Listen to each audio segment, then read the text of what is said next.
موت کیا ہے اور اس کی حقیقت کیا ہے؟ انسانی زندگی مختلف مراحل پر تقسیم ہے۔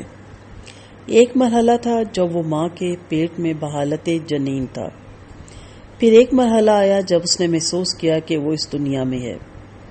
پھر ایک مرحلہ آئے گا جب یہی انسان اپنی موت کے وقت سے قیامت تک کے لیے دنیا اور آخرت کے درمیان پڑاؤ برزخ میں رہے گا۔ اور آخری مرحلہ جو ابدی اور غیر فانی ہے اور جہاں کی زندگی ہی حقیقی زندگی ہے، آخرت کا مرحلہ ہے۔ اور ہر مرحلے کی اپنے سے پہلے مرحلے کے مقابلے میں وہی حیثیت ہے جو اس کے بعد کے مرحلے کی خود اس کے مقابلے میں۔ جب بچہ ماں کے پیٹ میں ہوتا ہے تو وہ اسی کو اپنی دنیا خیال کرتا ہے، اور اگر وہ سوچ سمجھ سکے اور سوال جواب کے قابل ہو تو کہے گا کہ اس کا یہاں سے نکلنا موت ہے، یقینی موت۔ اگر پیٹ میں بیک وقت 2 بچے ہوں اور ان میں سے ایک دوسرے سے پہلے باہر آ جائے اور دوسرا بچہ جو اس کے ساتھ ہے اسے باہر جاتے اور خود سے جدا ہوتے دیکھے تو یقیناً وہ سمجھے گا کہ اس کا ساتھی مر گیا اور وہ کسی اور دنیا میں چلا گیا، دفن ہو گیا۔ تو اسی طرح بچہ ماں کے پیٹ میں خیال کرے گا کہ یہی اس کی دنیا ہے اور یہی اصل زندگی ہے، اور یہاں سے باہر نکلنا اس کے لیے موت ہے۔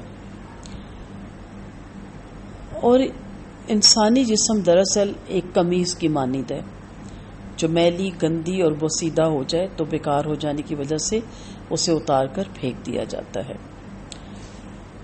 یہی دراصل جسم کی موت ہے جو در حقیقت نئے جنم کے مترادف ہے۔ یہ زندگی کے ایک مرحلے سے نکل کر ایک نئے اور آرام دہ مرحلے میں داخل ہوتا ہے۔ یہ دنیا ایک گزرگاہ ہے، یہاں ہماری زندگی کسی مہاجر یا مسافر کی سی زندگی ہے، جیسے کوئی شخص امریکہ جانے کے لیے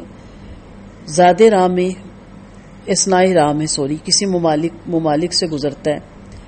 یہ مسافر جہاز میں اپنے لیے بہترین کمرے کا انتخاب ضرور کرتا ہے اور اس کی خواہش ہوتی ہے کہ اسے کمرے میں ہر طرح کا آرام ملے، لیکن یہ نہیں ہو سکتا کہ وہ اپنا سرمایہ کمرے کے نئے فرش بنوانے اور اس کی دیواروں کو آرائش اور زیبائش پر خرچ کر دے کہ اس کی جمع پونجی اسی میں صرف ہو جائے، اور جب وہ باہر پہنچے تو کلاش ہو۔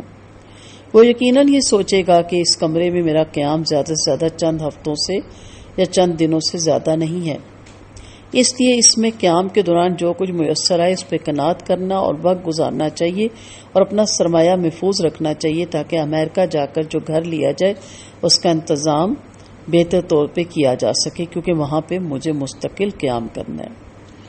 دنیا اور آخرت کی مثال کو اس واقعے سے سمجھنے کی کوشش کیجیے۔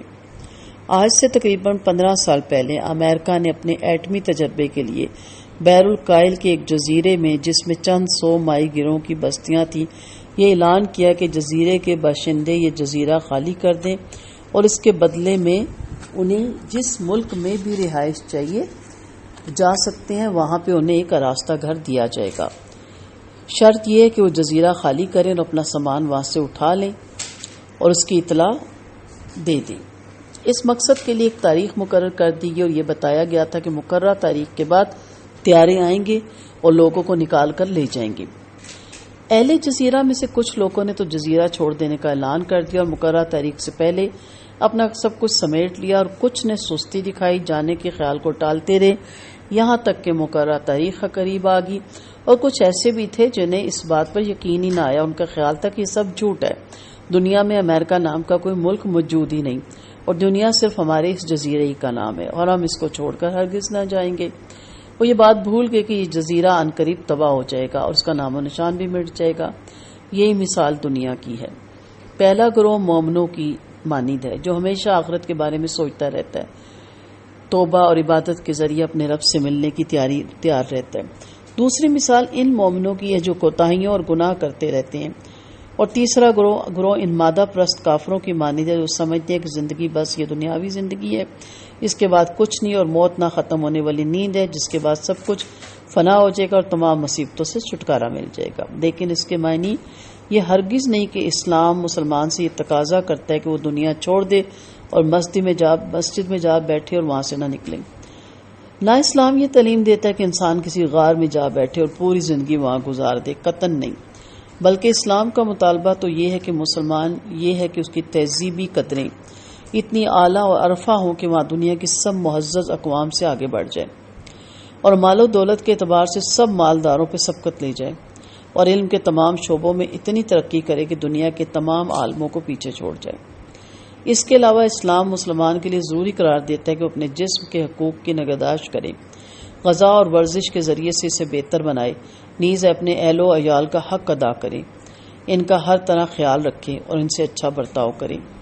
بیٹے کا حق اس طرح ادا کرے اولاد کا کہ اسے اعلیٰ تعلیم و تربیت دلائے، اس کے ساتھ شفقت سے پیش آئے۔ معاشرے کا حق اس طرح ادا کرے کہ اس میں جس خیر و اصلاح کی کمی محسوس کرے اسے اپنے حسن عمل سے پورا کرے۔ اللہ تعالیٰ کا حق اس طرح ادا کرے اسے یکتا معبود مانے اور اس کی عبادت اور اطاعت کرے۔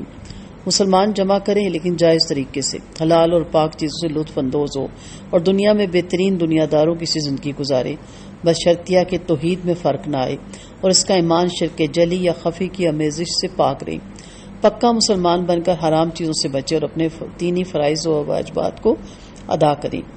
مال اور دولت اس کے پاس ہو لیکن دل اور دماغ پر مسلط نہ ہو اور نہ مال و دولت پر بھروسہ کریں، بلکہ مسلمان کا اعتماد اور بھروسہ اپنے رب پہ ہوتا ہے اور اس کی رضا مسلمانوں کی رضا اور اس کی جو غیت ہے مقصود ہوتی ہے